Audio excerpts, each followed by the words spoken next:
जय हिंद दोस्तों। मैं स्वागत करता हूँ इस new YouTube channel study king BKJ में। कैसे हैं आप लोग? मैं ऐसा करता हूँ कि आप लोग अच्छे होंगे और अच्छे ढंग से मन लगाकर पढ़ाई कर रहे होंगे। तो जैसे कि आप लोग देखा होगा कि मेरे पिछले वीडियो में एक्सरसाइज 3.2 का 2 क्वेश्चन सॉल्व किया था। अब उसी एक्सरसाइज को हम अगले क्वेश्चन की ओर ले चलते हैं, जिसमें है गुणा।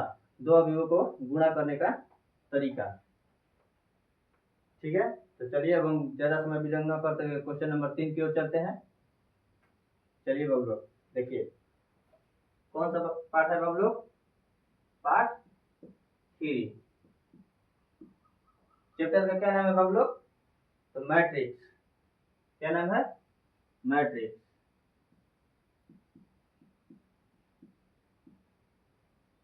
कौन सा क्वेश्चन है? 3 number.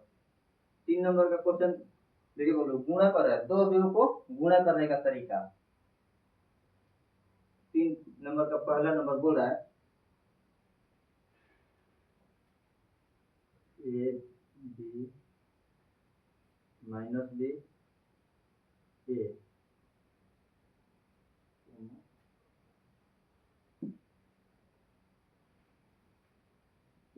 Minus B B A. देखिए बाबू लोग, यह है तीसरा का पहला। हम आप लोग को बताए थे गुणा करने का सबसे आसान तरीका, और गुणा करने से पहले इस दो नियम बताए थे। कौन सा नियम?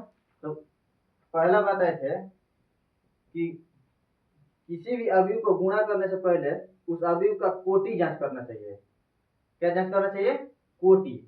और कोटि सेम है तो उसका गुणा संभव है, या अन्यथा संभव नहीं है। तो देखिए बोलो, इसकी कोटि जांच कीजिए। कितना है? 2/2। कितने का है? 2/2। और इसका कोटि 2/2। देखिए बाबू, इसका कोटि भी सेम है और इसका कोटि भी सेम है, इसलिए यह गुणा संभव है। तो चलिए गुणा करके दिखाते हैं यह संभव है या नहीं। ठीक है, गुणा करने से बताए थे हम पहले कि ऐसे जाकर और ऐसे गिरा जाता है। ठीक है, तो गुणा कीजिए ए से और ए से। ए गुणा ए करेंगे तो क्या हो जाएगा? ए स्क्वायर हो जाएगा। इसलिए हम डायरेक्ट लिखेंगे यहाँ पर। क्या लिखेंगे? ए स्क्वायर प्लस बी से, और बी से गुणा करेंगे तो बी स्क्वायर हो जाएगा। और ए से और माइनस बी से गुणा करेंगे तो माइनस ए बी। बी से और ए से गुणा करेंगे तो प्लस में ए बी। देखो दोस्त, अब इस वाली को हो गया। अब किसको उठाएंगे? इसको उठाइए। माइनस बी से और ए से गुणा करेंगे तो माइनस ए बी, प्लस ए से और बी से गुणा करेंगे तो प्लस ए बी। ठीक है, अब इस वाली को इसमें लाइए। माइनस बी से और माइनस बी से गुणा करेंगे तो बी स्क्वायर प्लस में, क्योंकि माइनस और माइनस मिलकर प्लस हो जाता है। ए से और ए से गुणा करेंगे तो ए स्क्वायर हो जाएगा प्लस के साथ। देखिए बाबू लोग, अभी इसमें भी सोल्यूशन है। देखिए, माइनस में भी और प्लस में भी कटकर जीरो हो जाएगा।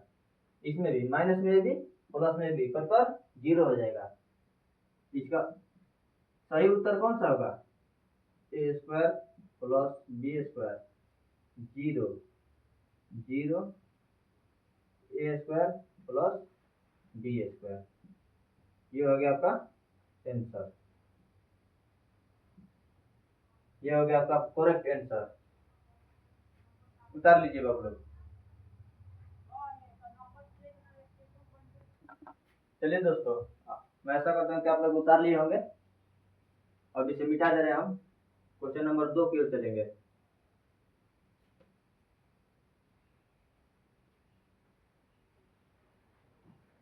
ठीक है, तो क्वेश्चन नंबर 2 बोल रहा है 1 2 3,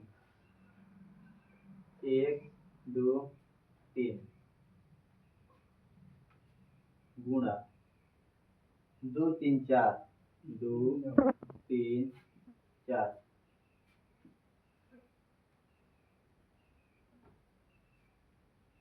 देखिए बाबू लोग, गुणा करने से पहले इसका कोटि जज करेंगे, R1 R2 R3, यानी रो की संख्या 3 गुणा 1। C1 देखिए 1 है, इसमें C1 1 है। इसमें देखिए R1 1 है और C1 C2 C3 यानी कॉलम 3 है, इसलिए इसका कोटि 1/3 और इसका कोटि 3/1। देखिए बाबू लोग, उस दिन बताए थे कि गुणा करने से पहले दो इसमें रूल कार्य करता है। दूसरा रूल था कि पहले अवयव का स्तंभ और दूसरे अवयव का कोटि, दूसरे अवयव का पंक्ति समान होना चाहिए। देखिए बाबू लोग, ये पहले अवयव है, इसका स्तंभ कौन है?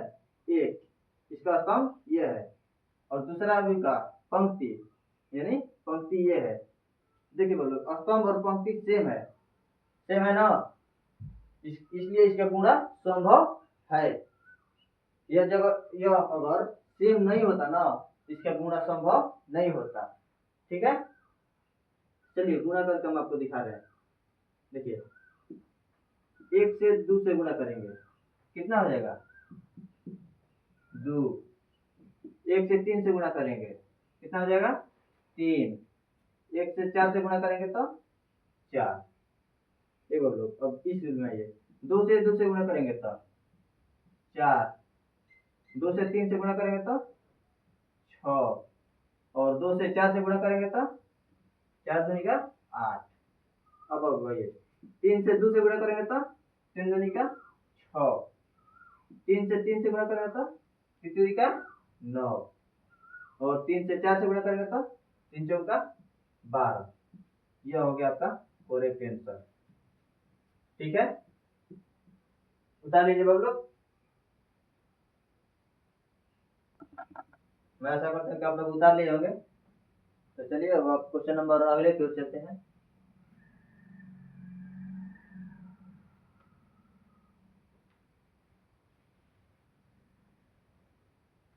ठीक बाबू लोग, क्वेश्चन नंबर अगले की ओर चलते हैं।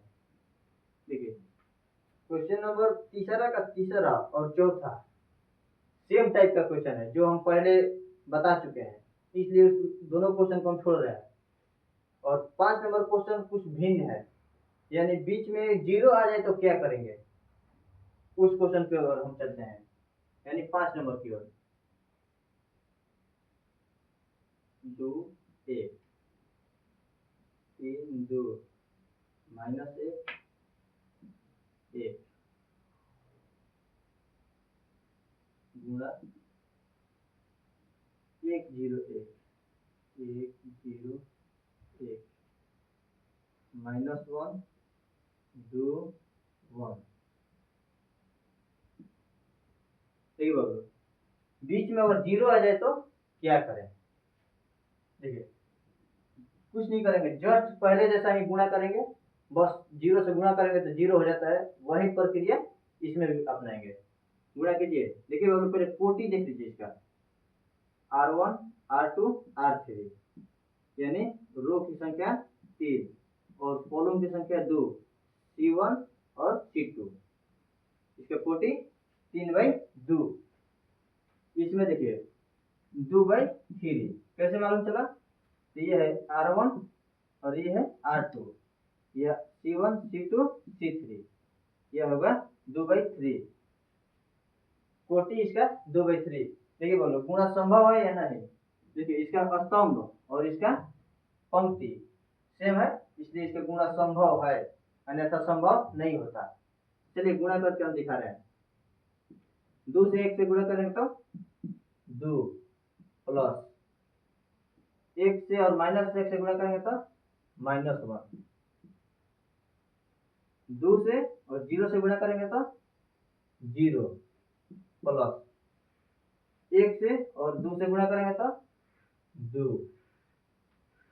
2 से और 1 से गुणा करेंगे तो 2 प्लस 1 से और 1 से गुणा करेंगे तो 1। ठीक है, एक बार 3 से और 1 से गुणा करेंगे तो 3 प्लस 2 से और -1 से गुणा करेंगे तो -2। 3 से और 0 से गुणा करेंगे तो 0 प्लस 2 से और 2 से गुणा करेंगे तो 2 दूनी क्या 4। ठीक है बोलो। 3 से और 1 से गुणा करेंगे तो 3 प्लस 2 से और 1 से गुणा करेंगे तो 2 2 एकम 2। निचले वाली में आएंगे बोलो। माइनस 1 से और 1 से गुणा करेंगे तो -1 प्लस 1 से और -1 से गुणा करेंगे तो -1 -1 और 0 से गुणा करेंगे तो 0 1 और 2 से गुणा करेंगे तो 2 -1 और 1 से गुणा करेंगे तो -1 1 और 1 से गुणा करेंगे तो 1 प्लस में। चलिए वो लोग इसको हल कीजिए। 2 से प्लस माइनस माइनस 2 माइनस 1 बराबर 1। कितना आ जाएगा हम लोग 1। 0 को और 2 को जोड़ेंगे तो 2 को 2 1 3 3 में से 2 कट गया तो 1। 0 को 4 में जोड़ेंगे तो 4 को 3 को 2 को 5 को -1 और -1 -2। 0 को और 2 को जोड़ेंगे तो 2 को -1 और +1 कट के 0। ये हो गया आपका सटीक आंसर। मैं ऐसा करता हूँ कि आप लोग समझ गए होंगे। ठीक है आप लोग। चलिए क्वेश्चन नंबर आगे नहीं देखेंगे क्योंकि बहुत ज़्यादा गर्मी है, आप लोग भी परेशान होंगे। ठीक है।